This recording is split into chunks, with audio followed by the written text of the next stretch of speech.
Aujourd'hui, j'ai la joie d'accueillir Joseph Chalier. Bonjour. Bonjour, bonjour. Merci d'être avec nous. Vous êtes ce grand frère dont nous avons tous rêvé.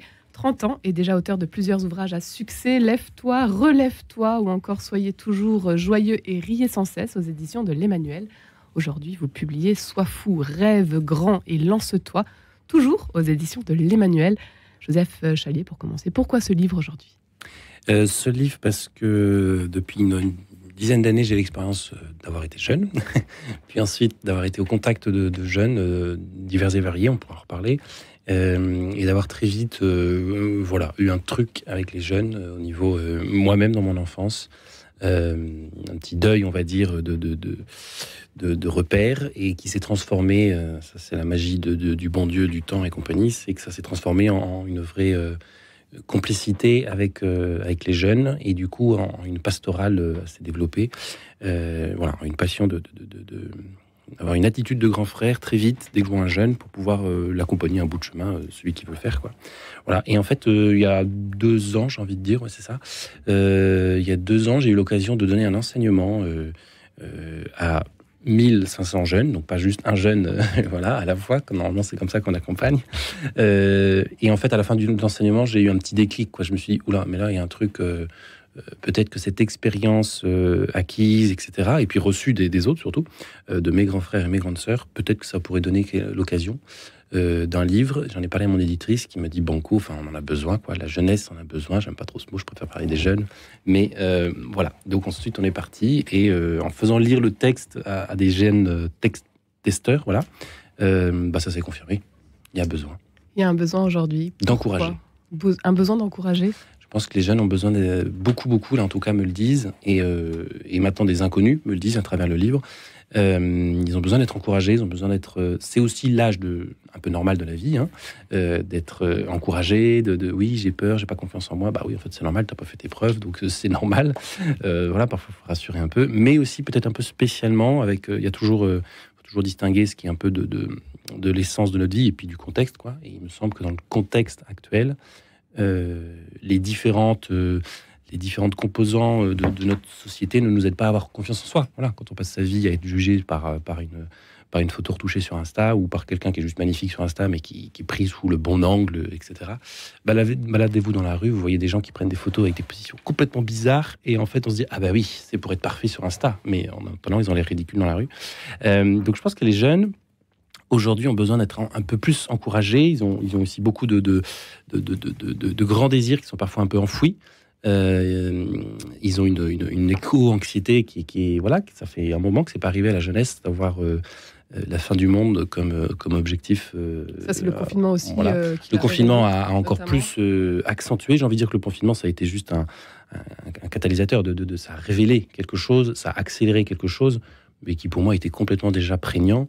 Donc les jeunes ont besoin d'être rassurés, ont besoin d'être encouragés pour prendre leur place dans le monde, découvrir leur place et la tenir. Mais en fait, dès qu'on prend du temps avec eux, moi je suis un grand frère, mais le mieux pour moi c'est les vieux frères. Quand les vieux, et c'est positif les vieux, quand les vieux connaissent un jeune et l'encouragent, mais là ça fait des étincelles, parce qu'en fait ils se projettent dans la vie et ils y vont avec toute leur énergie qu'ils ont.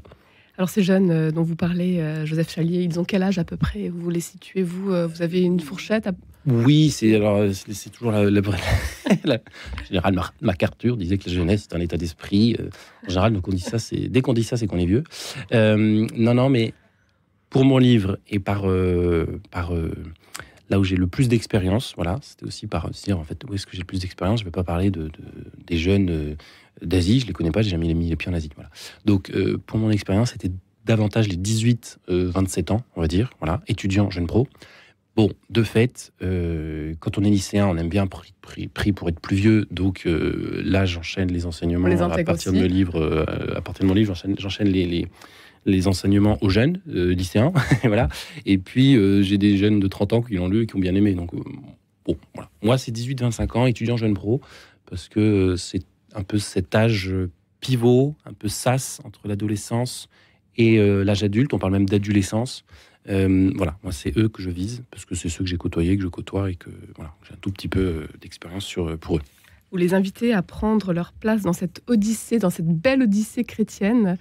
Joseph Chalier, quelle est votre invitation aujourd'hui ? Comment faire ? Beaucoup d'invitations dans ce livre, parce qu'il est très exhortatif, même s'il y a un plan logique et qu'il y a deux, trois choses... Trois grandes parties. Voilà, trois grandes parties un peu logiques, mais il y a quand même vraiment une aventure, c'est vraiment une exhortation à y aller, quoi. Voilà. Donc je pars de certains fondements humains, vraiment d'anthropologie chrétienne sous-jacente, même si ça peut être compris ça a été compris par des gens non pratiquants. Mais derrière, il y a vraiment ensuite, dès que j'ai posé ces bases humaines, et je pense que les jeunes aujourd'hui en ont plus besoin que certains, en tout cas les sociologues le confirment, eh bien, en fait, là, j'invite à cette aventure, à cette folie de l'évangile, qui part dans toutes les directions. Alors là, pour le coup, l'Esprit Saint fait absolument ce qu'il veut, et quand on le laisse faire, et on le voit, si les auditeurs connaissent des jeunes, aujourd'hui, on voit un engagement multiple et varié dans toutes les directions. Juste avant la hors antenne, on regardait le tract de la Dame de Pierre. C'est que des jeunes derrière. Enfin, il y a quelques vieux évidemment, et c'est ça qui marche bien. Mais ils ont passé des week-ends et des week-ends et des week-ends.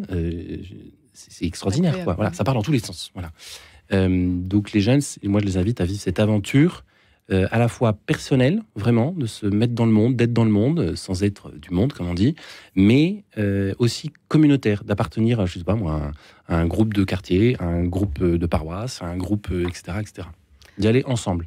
D'y aller en église. D'y aller aussi, en église, oui, ça me touche beaucoup, ça me parle beaucoup, d'abord parce que beaucoup de jeunes n'ont pas forcément une bonne définition de l'Église. Ça, c'est normal, on l'a tous, voilà. Mais moi, pour avoir un tout petit peu étudié le sujet, ça m'a beaucoup, en tant que jeune, ça m'a beaucoup réconforté. Une fois que j'ai compris ce qu'était l'Église, cette définition de l'Église, etc., etc., ça m'a beaucoup apaisé sur certains sujets. Ça m'a complètement détendu sur d'autres. Voilà, cool Raoul, on n'est pas obligé de s'interposer par réseaux sociaux interposés sur un concile Vatican II que personne n'a lu.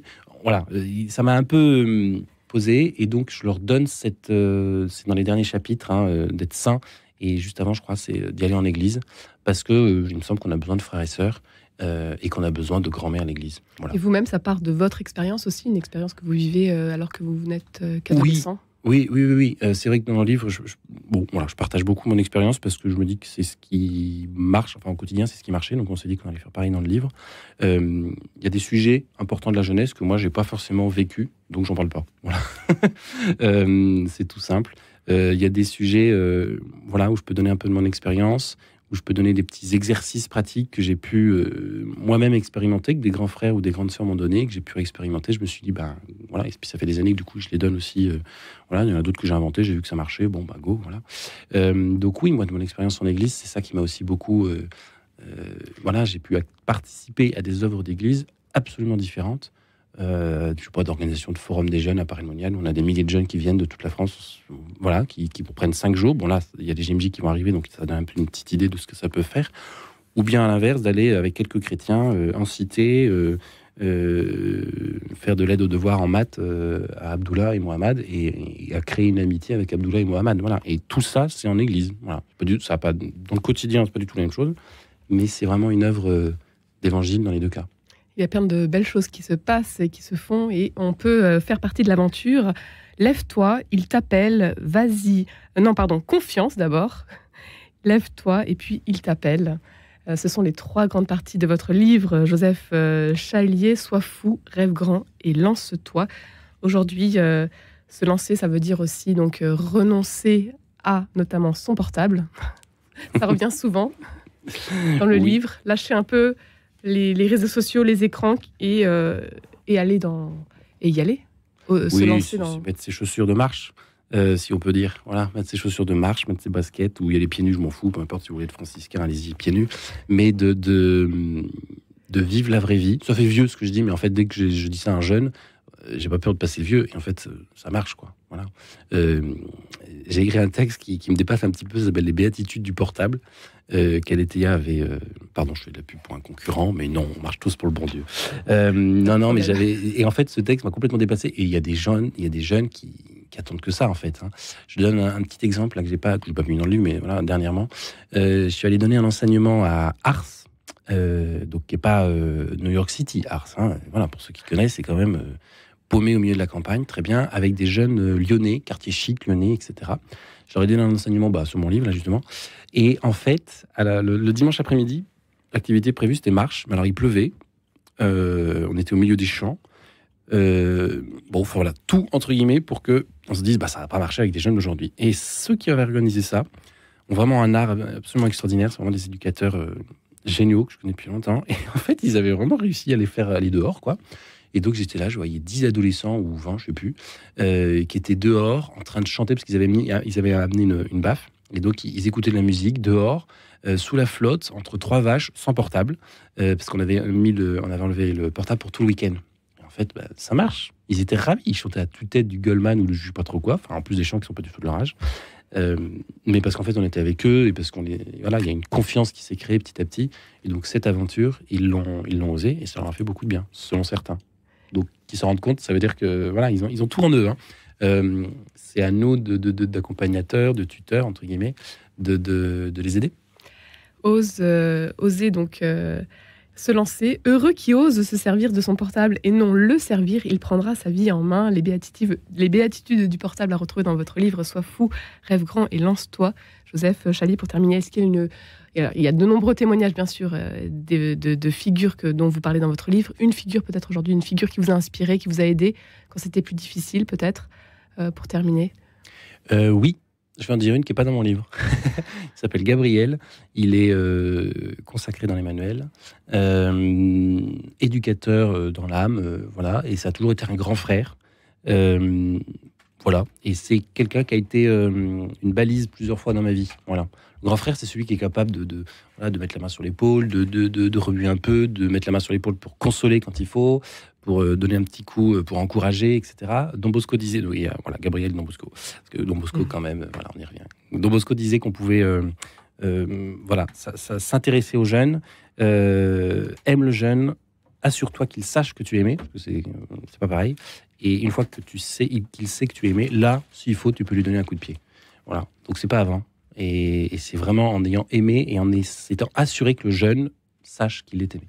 Un grand merci, Joseph Chalier, d'avoir été avec nous aujourd'hui. Sois fou, rêve grand et lance-toi. C'est à lire aux éditions de l'Emmanuel.